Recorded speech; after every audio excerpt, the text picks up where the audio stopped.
Assalamualaikum warahmatullahi wabarakatuh. Salam sejahtera buat kita semua. Anak-anakku sekalian, bagaimana kabar kalian hari ini? Doa saya semoga kalian dalam keadaan sehat, dalam keadaan yang baik di rumah. Anak-anakku sekalian, hari ini kita akan belajar tentang ilmu pengetahuan sosial kelas 8. Adapun materi yang akan kita bahas adalah mengenal negara-negara ASEAN. Nah, di pertemuan kali ini kita akan memfokuskan pada satu negara, yaitu Indonesia. Kita akan mendalami tentang apa saja yang ada di Indonesia, meliputi kondisi geografis dan astronomisnya, kemudian ada bentang alamnya, kemudian sumber daya manusia dan sumber daya alam yang ada di Indonesia, kemudian jenis kerjasama dan kerjasama di ASEAN yang dilakukan oleh Indonesia. Kita bahas satu-satu, dimulai dari profil terlebih dahulu. Namanya Indonesia, ibu kotanya Jakarta, pemerintahannya adalah Republik, kepala negara dan kepala pemerintahannya adalah Presiden, sementara bahasa yang digunakan adalah bahasa Indonesia. Agamanya ada Islam, ada Kristen, ada Katolik, Buddha, Hindu, Konghucu, dan juga kepercayaan. Sementara suku bangsanya ada 1.340 suku bangsa, sekaligus Indonesia adalah penyumbang suku terbesar di dunia. Kemudian dengan jumlah penduduk 267 juta jiwa, ini diambil dari proyeksi Bappenas tahun 2018. Angka jumlah penduduk ini bisa jadi berubah karena tahun pengambilannya. Jadi hati-hati ya. Kemudian mata uangnya adalah rupiah. Lagu kebangsaannya adalah Indonesia Raya. Kemudian hari kemerdekaannya adalah 17 Agustus 1945. Kemudian kita lanjutkan pada kondisi geografisnya. Indonesia disebut sebagai negara maritim karena mempunyai luas lautan lebih besar dibandingkan dengan luas daratannya. Lautan kita mencapai 6,4 juta kilometer persegi, sementara luas daratannya hanya 2,8 juta kilometer persegi saja. Adapun batas wilayah Indonesia antara lain bagian utara ada Malaysia, Singapura, Palau, Filipina, dan Laut Cina Selatan. Sementara bagian barat ada Samudra Hindia. Bagian selatan ada Australia, Timur Leste, Samudra Hindia. Kemudian bagian timur ada Papua Nugini dan Samudra Pasifik. Itu ya kondisi geografis. Kita lanjutkan pada astronomisnya. Astronomis Indonesia terletak pada 6 derajat lintang utara sampai dengan 11 derajat lintang selatan. Ini berarti menyebabkan kita pada jalur khatulistiwa. Artinya kita memiliki iklim tropis. Sementara bujurnya 95 sampai 141 derajat bujur timur. Seperti yang saya sampaikan tadi, wilayah Indonesia ini pada wilayah ekuator atau pada garis khatulistiwa, menyebabkan beriklim tropis dan memiliki dua musim, yaitu musim hujan dan musim kemarau. Kita lanjutkan pada bentang alam sekarang. Bentang alam Indonesia, yang pertama ternyata Indonesia dilewati oleh Sirkum Pasifik dan Mediterranean. Yang kedua, Indonesia juga dilewati oleh lempeng. Ada 3 lempeng tepatnya, yaitu lempeng Asia, Indo-Australia, dan lempeng dasar Samudra Pasifik.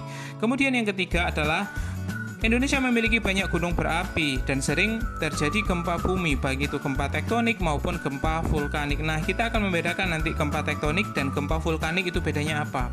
Kita bahas satu-satu sekarang. Dimulai dari yang pertama, yaitu Sirkum Pasifik dan Mediterranean. Sirkum Pasifik adalah rangkaian pegunungan yang memanjang dari pantai Pasifik, kemudian Amerika, Kamchatka, kemudian ke Jepang, Filipina, lalu ke Indonesia. Jadi masuk ke wilayah Indonesia melalui Papua ya. Kemudian berlanjut ke Australia hingga ke Selandia Baru. Sementara Sirkum Mediterranean adalah rangkaian pegunungan yang memanjang dari Atlas lalu ke Alpen, kemudian ke Balkan, Himalaya, dan masuk wilayah Indonesia melalui Sumatera hingga ke Jawa, Nusa Tenggara, dan berakhir di Maluku. Itu ya tentang Sirkum. Kemudian kita lanjutkan yang kedua, yaitu adanya 3 lempeng tektonik di Indonesia. Lempeng sendiri itu adalah pergerakan permukaan bumi. Di Indonesia ada 3 lempeng. Yang pertama yaitu lempeng benua Eurasia, bergerak ke arah barat daya dengan kecepatan kurang lebih 1-2 cm per tahun. Sementara yang kedua adalah lempeng Samudra Pasifik yang bergerak ke arah barat menuju barat laut dengan kecepatan 10,2 cm per tahun. Sementara yang ketiga adalah lempeng Indo-Australia yang bergerak ke arah utara menuju timur laut dengan kecepatan 7,7 cm per tahun. Jadi pergeserannya sampai itu ya. Kemudian yang ketiga, yaitu perbedaan gempa vulkanik dan tektonik. Gempa vulkanik adalah gempa yang disebabkan aktivitas magma sebelum gunung api meletus sampai keluarnya dari dapur magma ke permukaan bumi. Sementara gempa tektonik adalah gempa yang disebabkan terjadinya pergeseran lempeng-lempeng tektonik dan biasanya mempunyai kekuatan guncangan lebih besar jika dibandingkan dengan gempa vulkanik. Jadi singkat cerita, gempa vulkanik adalah gempa yang disebabkan karena gunung meletus, sementara gempa tektonik adanya pergeseran lempeng-lempeng yang ada di Indonesia, yang tadi ada 3 ya. Kemudian kita lanjutkan pada perairan yang ada di Indonesia. Perairan merupakan bagian terbesar dari wilayah Indonesia dan kaya akan berbagai jenis ikan. Perairan Indonesia dibagi menjadi 2 jenis. Yang pertama yaitu perairan laut. Ini meliputi seluruh wilayah laut sehingga memiliki hasil laut melimpah. Sementara yang kedua adalah perairan darat. Ini ada sungai, danau, rawa, dan air tanah. Kita bahas satu-satu. Mulai dari perairan laut terlebih dahulu. Laut Indonesia kaya dengan berbagai jenis ikan dan hasil laut lainnya. Berbagai jenis ikan ini bisa dijumpai atau banyak dijumpai pada laut transgresi. Saya ulangi lagi, ditemui pada laut transgresi dengan kedalaman kurang dari 200 meter. Laut-laut transgresi ini bisa meliputi bagian barat yaitu paparan Sunda di Indonesia dan juga bagian timur di paparan Sahul. Hasil laut seperti teripang dan mutiara ini beda lagi karena mereka bisa dijumpai pada laut ingresi yang terdapat di bagian tengah yaitu laut Banda. Laut ingresi merupakan laut terdalam yang ada di Indonesia yaitu dengan kedalaman kurang lebih 7.500 meter. Kenapa laut ingresi begitu dalam? Karena dasar dari lautnya mengalami pergeseran ke bawah sehingga mengalami penurunan permukaan dasar dari laut itu yang menyebabkan laut ingresi menjadi sangat dalam itu ya. Kemudian kita lanjut dari perairan darat. Yang pertama yaitu sungai. Secara umum di Indonesia sumbernya berasal dari air hujan sehingga disebut dengan sungai hujan atau sungai periodik. Pada beberapa sungai lain ini punya sumber yang berbeda seperti sumber airnya berasal dari salju atau gletser dan air hujan yang disebut dengan hujan episodik seperti sungai Memberamo dan sungai Digul di Papua. Ini mempunyai tingkat erosi yang tinggi. Nah, lain halnya dengan sungai terpanjang yang ada di Indonesia adalah Sungai Musi, Sungai Mahakam, dan Sungai Barito. Ini selain dimanfaatkan hasil perikanannya juga dipakai sebagai sarana transportasi. Kemudian perairan darat yang berikutnya adalah danau. Di Indonesia pada umumnya menjadi tempat penampungan air. Selain itu digunakan sebagai pembangkit tenaga listrik. Juga dimanfaatkan sebagai tempat rekreasi, irigasi persawahan, dan juga perikanan darat. Berikut di atas adalah merupakan 10 danau terluas yang ada di Indonesia. Ternyata danau terluas yang ada di Indonesia adalah Danau Toba di Sumatera Utara. Ini mempunyai luas kurang lebih 107.216 hektar. Kemudian diikuti danau-danau yang lain. Kemudian kita lanjutkan pada sumber daya manusia sekarang. Nah, ternyata menurut hasil survei dari penduduk tahun 2020 yang diambil pada bulan September, penduduk kita sekarang berjumlah 270,20 juta jiwa. Artinya ini mengalami pertambahan sekitar 32,56 juta jiwa dibandingkan 2010. Jadi per 10 tahun ya, ada peningkatan sejumlah 32,56 juta jiwa. Kemudian jika dilihat dari laju pertumbuhan penduduknya 2010 sampai 2020, itu ternyata laju penduduknya 1,25%. Ini artinya ada pelambatan dibandingkan periode yang sama pada tahun 2010 sampai dengan 2000 sampai tahun 2010 yang sebesar 1,49%. Sementara persentase penduduk usia produktif antara 15 sampai 64 tahun yaitu 70,72%. Indonesia masih dalam masa bonus demografi. Sementara untuk persentase penduduk lansia mencapai 9,78% atau mengalami kenaikan dibandingkan tahun 2010 yang sebesar 7,59%. Kemudian rasio jenis kelamin sekarang terdapat 102 penduduk laki-laki dengan jumlah setiap 100 penduduk perempuan. Artinya jumlah penduduk laki-lakinya lebih besar Akan tetapi jika melihat rasionya, sebenarnya selisihnya tidak terlalu besar. Itu ya rasio jenis kelamin. Kemudian Pulau Jawa dengan konsentrasi penduduk terbesar. Bayangkan saja, di Pulau Jawa saja kita ditinggali oleh 56,10% dari jumlah total penduduk Indonesia. Padahal luas wilayah Pulau Jawa hanya sekitar 7% wilayah Indonesia. 7% luasnya dari Indonesia, akan tetapi ditempati oleh 56,10% dari jumlah total penduduk yang ada di Indonesia. Itu kenapa wilayah Pulau Jawa menjadi sangat padat penduduknya.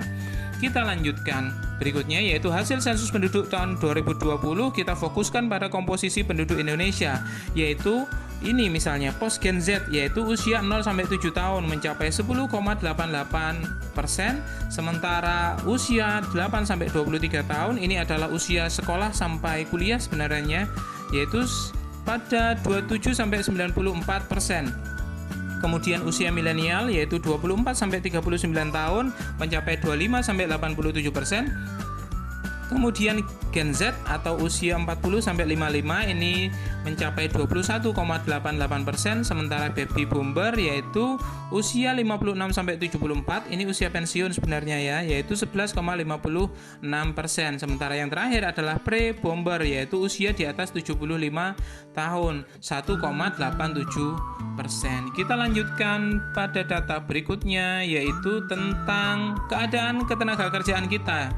Ini diambil pada Agustus 2020 dan diedarkan pada atau diumumkan pada 5 November 2020. Pengambilannya tetap Agustus ya.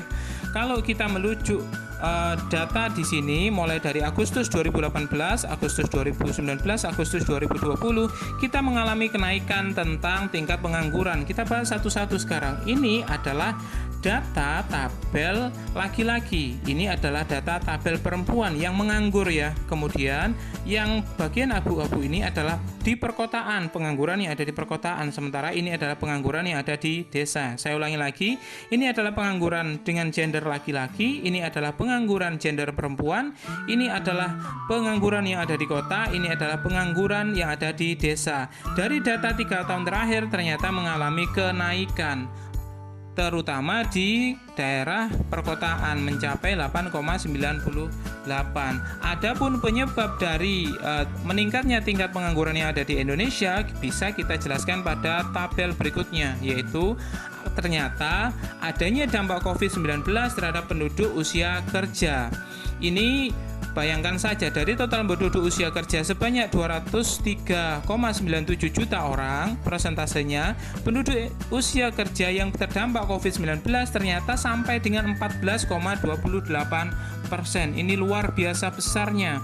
Atau jika dikonversi pada jumlah, maka jumlahnya mencapai 29,12 juta orang.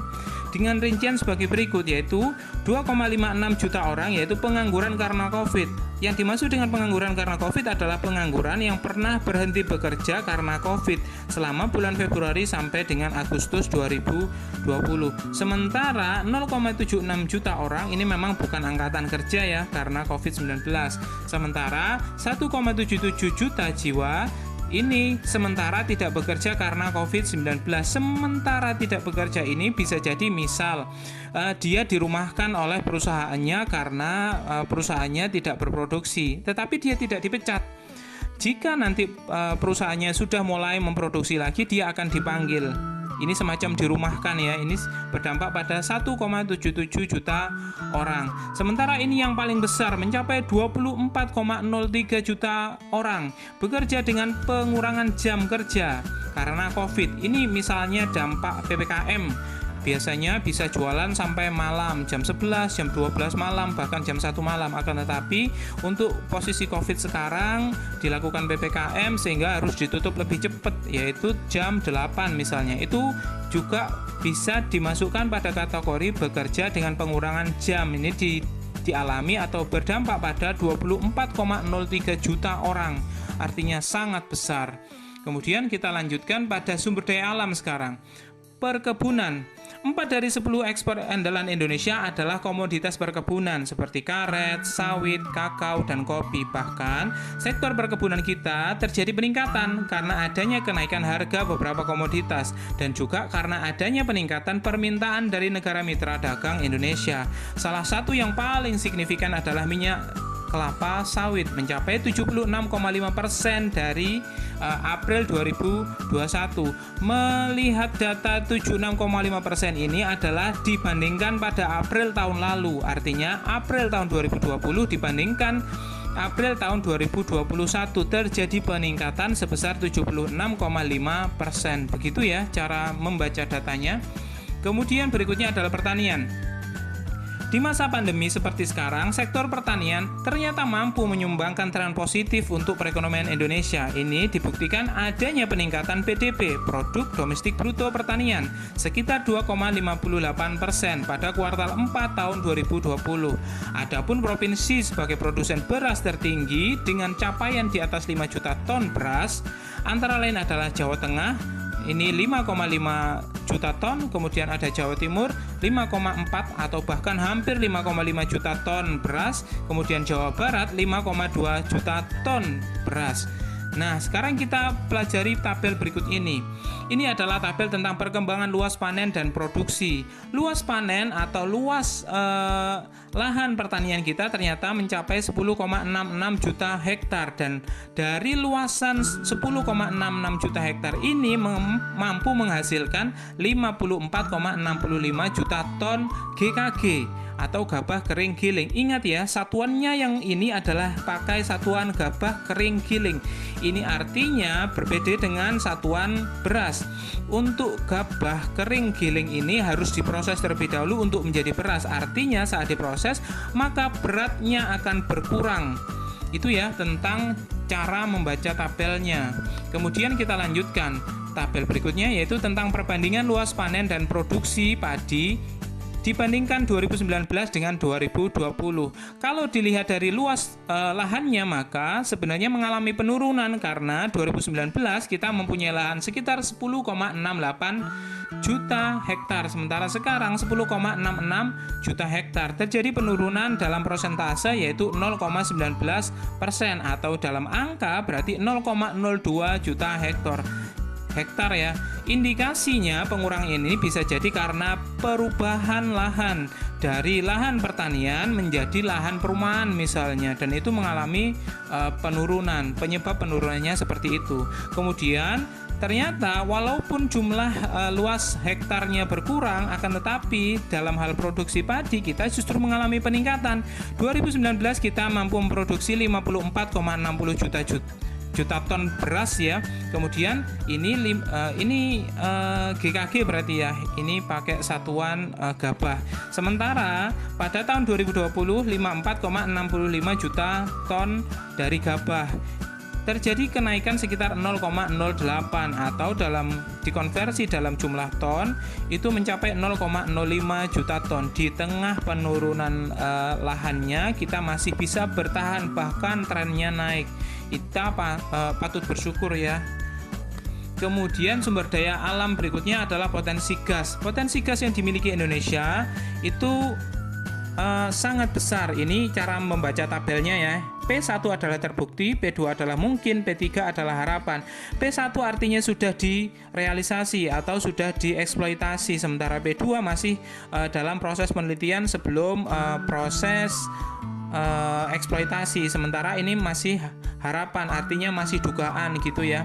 Nah, dari total potensi gas yang kita miliki, ternyata kita memiliki 77,29 TFCF, yaitu triliun standar kubik feet. Ini adalah satuan untuk mengukur potensi gas bumi.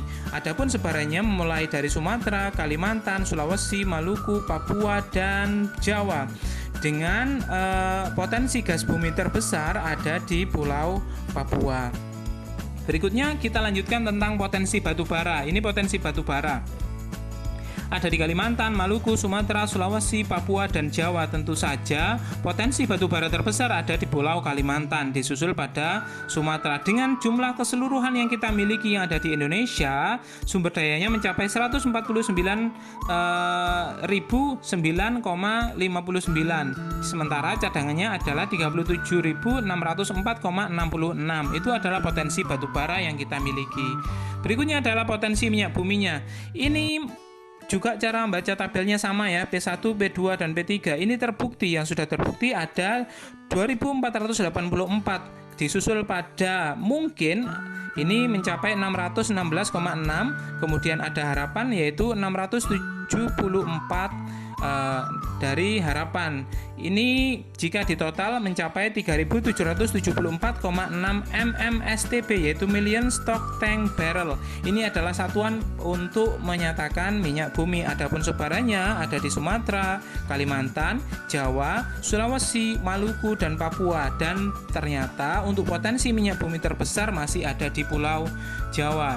Ini kemudian berikutnya adalah pengembangan dan pembangunan kilang minyak. Nah, ini pembangunan dan pengembangan kilang minyak ini ternyata terbukti efektif karena mampu meningkatkan kapasitas pengolahan minyak mentah kita yang sekarang mencapai 1,9 juta barel per hari, karena sebelumnya hanya 1 juta barel per hari. Peningkatannya hampir 2 kali lipat. Kalau di Pulau Jawa ini ada di Cilacap juga, ada di Balongan, ada di Tuban. Kita lanjutkan berikutnya. Sumber daya alam berikutnya kita akan membahas tentang smelter. Apa itu smelter? Smelter adalah bagian dari proses produksi tambang yang meliputi pembersihan mineral logam dari kotoran bawaan dan pemurnian hasil tambang guna meningkatkan kandungan logam seperti timah, nikel, tembaga, emas, dan perak sehingga memenuhi standar sebagai bahan baku produksi akhir. Ini berdasarkan sesuai Undang-Undang Nomor 4 Tahun 2009 tentang Pertambangan Mineral dan Batu Bara, bahwa semua pemegang izin pertambangan wajib melakukan pengolahan dan pemurnian hasil penambangan di dalam negeri. Saya ulangi, wajib melakukan pengolahan dan pemurnian. Artinya mereka harus melakukan smelter ini, proses smelter ini, pemurnian itu di Indonesia. Ini tentu saja dapat meningkatkan nilai tambah dilakukan untuk memberikan multiplier efek baik secara ekonomi, sosial, budaya, serta penerimaan negara. Sekarang saya jelaskan terlebih dahulu apa yang dimaksud dengan smelter. Jadi produksi untuk pemurnian ini sebenarnya sebelum adanya undang-undang ini dilakukan di luar negeri. Artinya misal Indonesia bekerja sama dengan perusahaan asing dan mereka mengeksploitasi kekayaan alam kita dengan membawa tanah dengan segala kandungannya itu dibawa ke luar negeri atau dibawa ke negaranya. Kemudian diproses pada smelter, yaitu pemurnian, dilakukan di negara mereka. Masalahnya adalah kita tidak pernah tahu tanah yang dibawa itu mengandung apa saja. Karena misal perusahaan itu bekerja sama dengan Indonesia dalam hal eksploitasi timah, ternyata tanah yang dibawa dan dimurnikan di negaranya itu bukan hanya mengandung timah, juga ternyata mengandung nikel, tembaga, emas. Otomatis itu tidak tercantum pada kerjasama, sehingga seolah-olah Indonesia memberikan kekayaan alamnya secara percuma. Sementara dengan pembangunan smelter yang ada di Indonesia, otomatis semua produksi dilakukan di Indonesia, itu akan lebih mudah kita untuk memantau kondisi dari hasil alam yang dihasilkan dari eksploitasi. Bukan hanya timah, ada nikel, ada tembaga, dan emas, dan semua itu akan mendatangkan keuntungan karena setiap hasil itu harus dibagi dan harus dibagi hasilnya dengan pemerintah, dan itu masuk ke pemasukan negara. Itu ya. Keuntungan yang kedua adalah smelter ini kalau dilakukan di Indonesia, otomatis menjalankan mesin kan membutuhkan bahan bakar. Bahan bakarnya otomatis juga dibeli dari Indonesia. Lagi-lagi produk kita laku di situ. Ada perputaran uang di situ. Kemudian yang ketiga, dengan pembangunan smelter ini otomatis ada penyerapan dari tenaga kerja di Indonesia. Dan di antara persebaran pembangunan 48 smelter, yang terbesar adalah 30 smelter yaitu nikel. Kenapa nikel? Karena ternyata Indonesia mempunyai cadangan nikel terbesar di dunia. Itu kenapa smelternya paling banyak listnya. Itu ya. Ini trennya positif. Semoga ini menjadi jalan untuk kesejahteraan Indonesia ya. Kita lanjutkan pada tabel berikutnya. Sekarang kita bahas tentang sumber APBN. Dibagi menjadi dua secara garis besar, yaitu penerimaan pajak. Ada 7 sektor, yaitu pajak penghasilan, pajak pertambahan nilai, pajak barang mewah, pajak bumi bangunan, pajak ekspor, dan pajak perdagangan. Sementara yang kedua adalah penerimaan non pajak. Untuk sumber daya alam seperti migas katakanlah, ini masuk pada kategori keuntungan BUMN. Karena misalnya migas ini dikelola oleh Pertamina, Pertamina otomatis keuntungannya masuk pada pos keuntungan BUMN. Ada juga pengelolaan sumber daya alam, ini biasanya sewa lahan ya. Sewa lahan bisa jadi, kemudian pinjaman, barang sitaan, pencetakan uang. Nah, untuk kegiatan ekspor impor sendiri juga masuk pada pos pemasukan penerimaan pajak, yaitu pajak ekspor, dan juga ada pajak perdagangan. Jadi, ini adalah angka yang dihasilkan dari eksploitasi sumber daya alam dalam satuan triliun. Kemudian kita lanjutkan. Ini kerjasama sekarang. Kerjasama antara dua negara biasanya dalam bentuk hubungan diplomatik, perdagangan, pendidikan, dan kebudayaan. Contoh, kerjasama Indonesia dengan Jepang. Indonesia mengekspor hasil hutan seperti kayu dan bahan tambang, sementara Jepang mengekspor elektronik dan otomotif ke Indonesia. Itu adalah contoh bilateral. Sementara regional, ini kerjasama oleh beberapa negara dalam suatu wilayah yang sama. Biasanya karena ada kepentingan bersama dalam bidang politik. Contohnya, ekonomi dan pertahanan. Ada namanya APEC, yaitu Asia Pacific Economic Cooperation, yang merupakan kerjasama ekonomi antar 21 negara di kawasan Asia Pasifik. Kemudian kita lanjutkan multilateral, yaitu kerjasama yang dilakukan beberapa negara sekaligus tanpa memandang batas kewilayahannya. Contoh, keikutsertaan Indonesia pada organisasi WTO, World Trade Organization, yang bertujuan untuk mengurangi peraturan yang menghambat upaya peningkatan volume perdagangan antar anggota WTO. Kemudian internasional adalah kerjasama yang melibatkan negara-negara di seluruh penjuru dunia. Hal ini lumrah dilakukan karena setiap negara membutuhkan dan punya kepentingannya masing-masing, karena setiap negara mempunyai sumber daya yang berbeda. Adapun kerjasama internasional Indonesia sudah dilakukan sejak merdeka pada tanggal 17 Agustus 1945. Sekarang kerjasama di ASEAN. Wujud kerjasamanya di sektor industri misalnya. Ini ada dilakukan oleh ICO, yaitu Asian Industrial Corporation, yaitu beberapa produksi industri yang dilakukan di ASEAN meliputi industri pupuk yang ada di Aceh dan juga Malaysia. Kemudian ada pabrik industri tembaga di Filipina. Kemudian ada produksi vaksin di Singapura dan abu soda di Thailand. Kemudian sektor cadangan pangan. Beberapa negara di ASEAN seperti Indonesia, Thailand, Vietnam merupakan lumbung padi ASEAN, sehingga kini negara-negara tersebut berkomitmen dalam penyediaan cadangan pangan bagi negara-negara anggota ASEAN yang lainnya. Kemudian kawasan perdagangan bebas, yaitu pembentukan AFTA, ASEAN Free Trade Area, yang keberadaannya diharapkan mampu meningkatkan daya saing negara ASEAN di pasar dunia. AFTA memberlakukan tarif efektif bersama atau Common Effective Preferential Tariff antara 5-10% pada setiap produk ekspor dan impor di wilayah ASEAN. Kemudian bidang politik dan kemaritiman ini ditandai dengan pembentukan masyarakat politik keamanan ASEAN, yaitu disebut dengan ASEAN Political Security Community. Pembentukan ini bertujuan untuk mempercepat terwujudnya perdamaian di kawasan regional dan global. Adapun pendekatan yang dipakai yaitu pendekatan secara kohesif, damai, dan berdaya tinggi dengan tanggung jawab bersama menciptakan keamanan yang komprehensif. Itu ya tentang bidang politik dan keamanan.